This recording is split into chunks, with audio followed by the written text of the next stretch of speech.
పవన్ కళ్యాణ్ గారి వేవ్ ఎలా ఉంది? చాలా బాగుంది సార్. అవునా? చాలా చాలా బాగుంది. అంటే కాదు, అక్కడ పిఠాపురంలో 1,00,000కి పైగా మెజారిటీ అంటున్నారు పక్కన. అవును సార్. అవునా? అన్నాను కదా సార్ ఆల్రెడీ.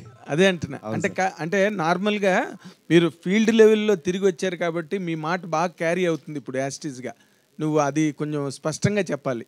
అవును సార్, నిజంగానే. అంటే నేను 1,00,000 మెజారిటీ అని అన్నామంటే అక్కడ అంత బాగుంది కాబట్టి, ఆ వేవ్ అంత బాగుంది కాబట్టి ఆ మాట వచ్చింది సార్.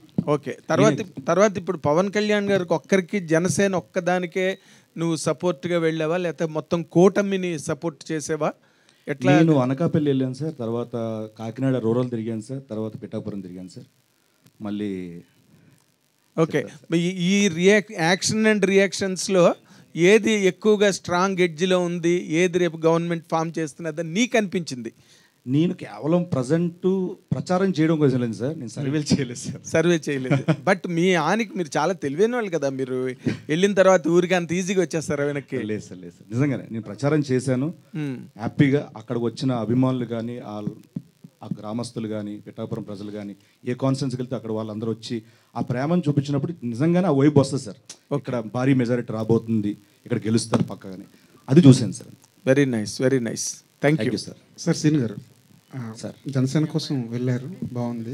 కానీ మీకు మీరే వెళ్ళారా, లేదంటే నాగబాబు గారు ఆహ్వానించారా?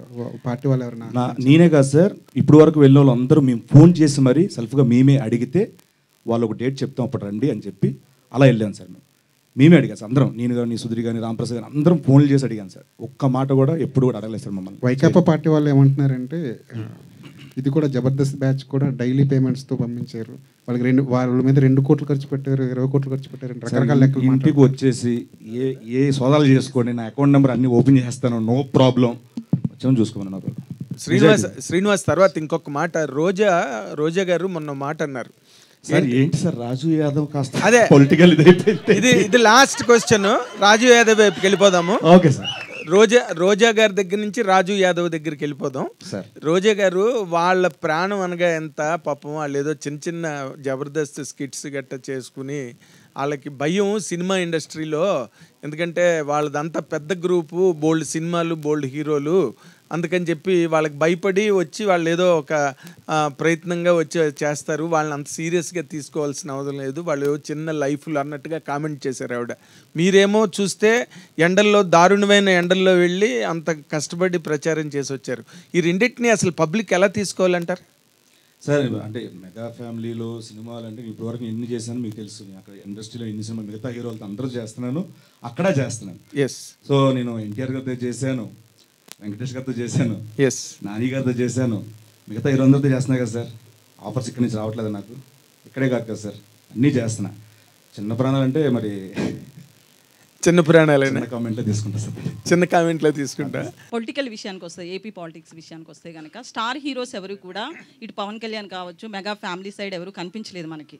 బట్ ఒక జబర్దస్త్ ఆర్టిస్టులు, చిన్న చిన్న వాళ్ళందరూ మాత్రం ఫ్యామిలీకి సపోర్ట్గా నిలబడ్డారు. ప్రచారానికి కూడా వైష్ణవ్ గారు వెళ్ళారు, సాయిధరం తేజ్ గారు. అదే అంటున్నా, మెగా ఫ్యామిలీ తప్ప, క్యాంపెయినింగ్ అవ్వలేదండి, మెగా ఫ్యామిలీ తప్ప ఇప్పటి వరకు కూడా ఒక స్టేట్మెంట్ ఇవ్వడం కావచ్చు, ప్రచారంలో క్యాంపెయిన్లో పాల్గొనడం కావచ్చు, ఎవరు కూడా స్టార్ హీరోస్ మెగా ఫ్యామిలీ కాకుండా ఎవరు వెళ్ళలేదు.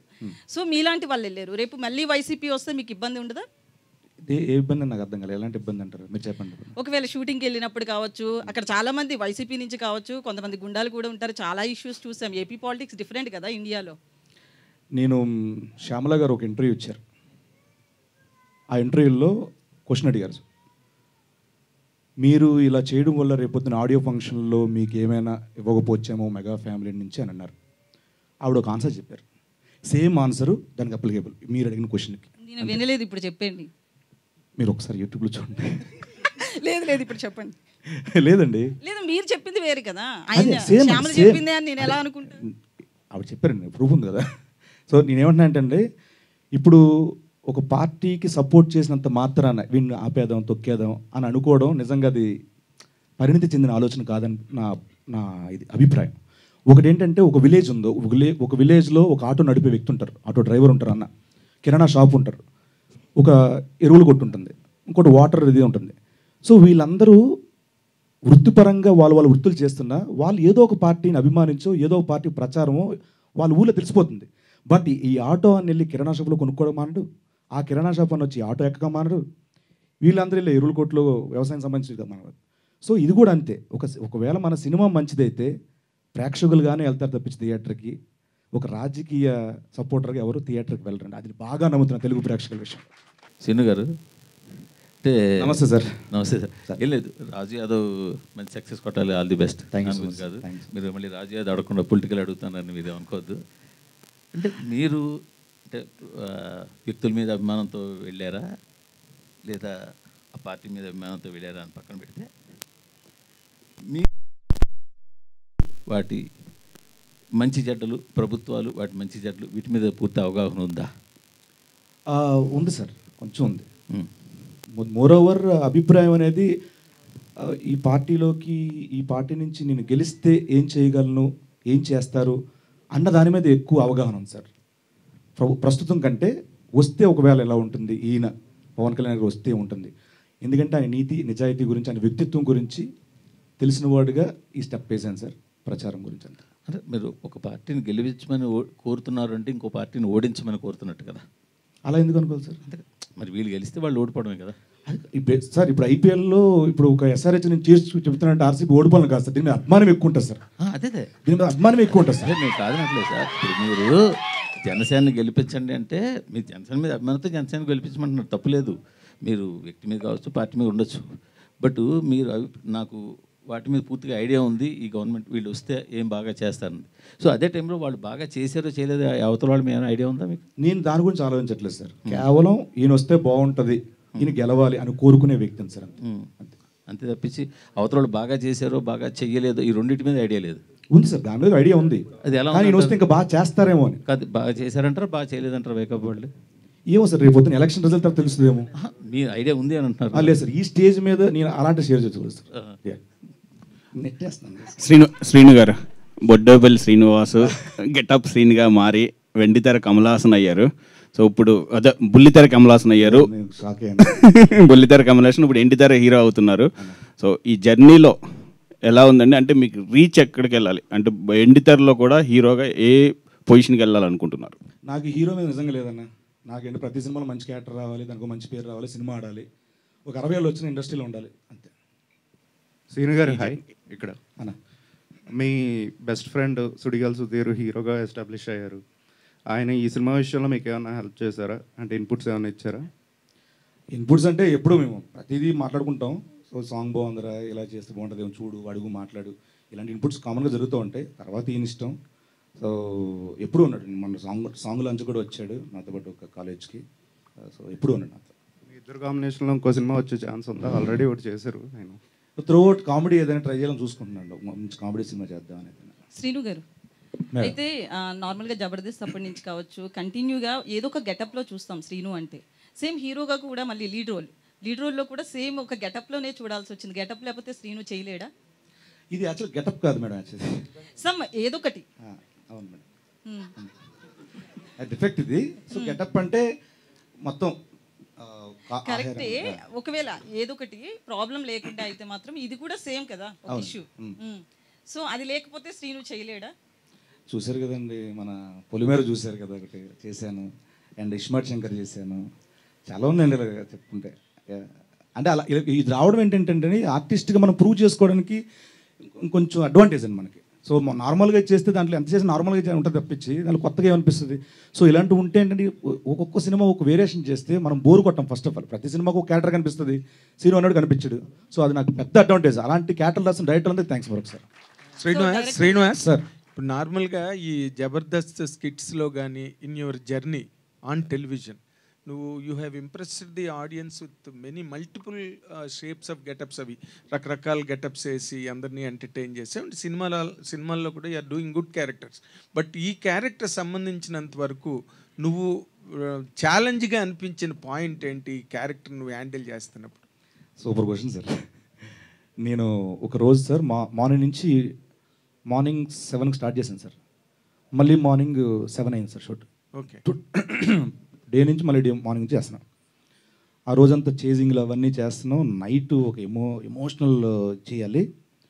అది చేస్తున్నప్పుడు నవ్వుతూ ఉండాలి, ఒక పక్కన ఆ కళ్ళల్లో ఎమోషన్ కనిపించాలి. చేస్తూ ఉంటే నాకు ఎందుకో తెలియకుండా ఏడుపు వస్తుంది సార్, నాకు కళ్ళ నీళ్ళు కారిపోతున్నాయి. ఏంటంటే నేను ఫెయిల్ అయిపోయాను, నా వల్ల అవ్వట్లేదు, చారీ గారు నేను నా వల్ల అవ్వట్లేదు ఏంటి సార్ ఇది అంటే, లేదు సార్ చేయండి సార్. అది ఫుల్ ఇది సార్, వింటర్ సీజన్. ఇలాగ ఎక్కువసేపు పెడితే మీరు కాసేపు పెట్టండి సార్, ఈ మజిల్ స్ట్రెస్ అయ్యి షివర్ వస్తూ ఉంటుంది. సో ఇది షివర్ అవ్వకూడదు, ఇవంతా పెయిన్ సార్, ఇవంతా పెయిన్ వస్తుంది. సో ఈ పెయిన్తో ఈ కళ్ళ ఎక్స్ప్రెషన్ మారిపోతూ ఉంటుంది, మళ్ళీ ఈ కళ్ళమే పడిపోద్ది, అది పడకూడదు, ఈ ఎక్స్ప్రెషన్ ఉండాలి. నా వల్ల అవ్వట్లేదు అని అనుకుని చెప్పి అక్కడక్కడ మళ్ళీ ఛాలెంజ్గా తీసుకొని ఇదే కదా ఇలాంటి ఛాలెంజెస్ దాటితేనే కదా మనం నిరూపించుకోగలం అని చెప్పి ఇది చేయడం జరిగింది. ఆ ఒక్కరోజు మాత్రం నిజంగా భయపడ్డాను సార్, నేను ఫెయిల్ అయిపోతాను, బట్ పాస్ చేయించారు. తర్వాత అంతా కేక్ వాక్ లాగే అనిపించిందా? అదేం లేదు సార్, ప్రతిరోజు ఛాలెంజింగ్ ఏంతో అంతేనా? అండ్ కృష్ణమాచారి గారు, మీరు ఫస్ట్ పిక్చర్ అంటున్నారు, ఆయన ఏమో చాలా proved and most celebrated actor, అందరూ పెద్ద పెద్ద వాళ్ళు ఫ్యాన్స్ ఉన్నారు ఆయనకి సినిమా ఇండస్ట్రీలో. నాగబాబు గారు లాంటి వాళ్ళు కూడా ఎంతో గొప్పగా మెచ్చుకుంటారు, చిరంజీవి గారు మెచ్చుకుంటారు. అంత పాపులారిటీ ఉన్న యాక్టర్ గెటప్ సీన్ అంటే. ఇప్పుడు మీ ఫస్ట్ పిక్చర్లో తన్ని హ్యాండిల్ చేస్తున్నారు, ఇలాంటి క్యారెక్టర్ హ్యాండిల్ చేస్తున్నారు, మీ గట్స్ ఏంటండి? అంటే what is your confidence on this script and character? Sir ఇది ఒక డిఫెక్ట్ సార్, సినిమాలో ఇది ఒక క్యారెక్టర్కి డిఫెక్ట్. ఈ డిఫెక్ట్ ఉన్న క్యారెక్టరేషన్తో నేను కొంతమందిని మీట్ అయ్యాను, వాళ్ళు ట్రావెల్ అయ్యాను, వాళ్ళు చేయలేరని నాకు అర్థమైపోయింది సార్. తర్వాత నేను గెటప్ సీన్ గారు చేయగలరు అని నాకు కాన్ఫిడెన్స్ వచ్చింది. వాళ్ళు టీవీ యాక్టర్లేనా? నో సార్ ఫిలిం స్టార్సే. నేను కాంటాక్ట్ చేశాను, ట్రావెల్ అయ్యాను. తర్వాత నాకు ట్రావెలింగ్లో వాళ్ళు చేయలేరని అర్థమైపోయింది. దెన్ ఈ సినిమా డ్రాప్ అయిపోదామా లేదంటే నాకు గెటప్ సీన్ గారు చేస్తారు అని నాకు డౌట్ ఉండే. సో ఈయనకి వెళ్ళి కథ చెప్పాను, దెన్ ఈయన ఓకే చెప్పారు, ఛాలెంజింగ్ పర్ఫార్మెన్స్ అని. ఈయన మీద నమ్మకంతోనే నేను ఈయన దగ్గరికి వెళ్ళి మేము ట్రావెలింగ్ స్టార్ట్ చేశాం సార్. ఓకే, అంటే మీరు అనుకున్న ఫైనల్ అవుట్పుట్ మా గెటప్ సీన్ ఇచ్చేయడా మీకు? నేను 10% అనుకుంటే ఆయన 200% ఇచ్చాడు. అయితే మీరు రియల్ స్టోరీ మహబూబ్ నగర్లో జరిగిందని చెప్పారు కదా, సో ఎంతవరకు రియల్ ఇది? ఎందుకంటే ఏదో ఒక లైన్ తీసుకుంటారు, దానికి చాలా అల్లుతారు డైరెక్టర్స్ కావచ్చు, రైటర్స్ కావచ్చు. సో ఎంతవరకు రియల్ ఇది? సినిమాలో ఈ కథ రియల్, ఇన్సిడెంట్స్ కూడా రియల్. ఆ కథకు సంబంధించినవి కాకపోయినా వేరే కథకు సంబంధించిన రియల్ ఇన్సిడెంట్స్ ఉన్నాయి. సినిమా మొత్తం రియలిస్టిక్గానే ఉంటుంది. అంటే ఒక సంఘటన కాదు, డిఫరెంట్ అన్నీ రియలిస్టిక్ వే. కంప్లీట్ ఫిలిం మొత్తం, మీరు మూవీ మొత్తం వెరీ రియలిస్టిక్. మేము అదే ముందు నుంచి అదే చెప్తున్నాం, వెరీ రియలిస్టిక్ అని. సినిమాలో ఒక 5% 10% సినిమాటిక్ ఏదైనా ఉంది అంటే ఆ డ్యాన్స్ స్టెప్సే, అంతే. శ్రీను గారు, అయితే ఆ మూవీ గురించి కాదు ఇది. సో ఇప్పుడు చూస్తే లేదు మీరు ఇందాక నుంచి చాలా మందికి ఆన్సర్ ఇచ్చారు కదా, అంటే అదే అంటారు మళ్ళీ ఆవిడ చెప్పారు మాకు చెప్పరా అంటారు. లేదు, నా పక్కదానికి ఆన్సర్ ఇచ్చేయండి. సో అయితే